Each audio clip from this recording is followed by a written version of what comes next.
Hussaini M Kachia.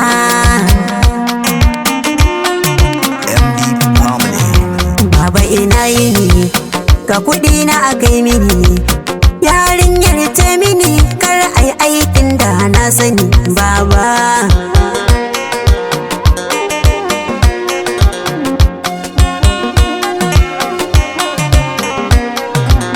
Baba kai mini tarbiya tun ina yaro ɗan kankani, na je makarantar addini har da na zamani.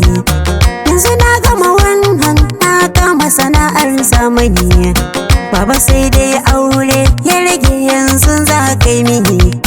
To ko da na gini ko babu batun gini, ni dai burina ka cika mini Allah ya ja daren baba.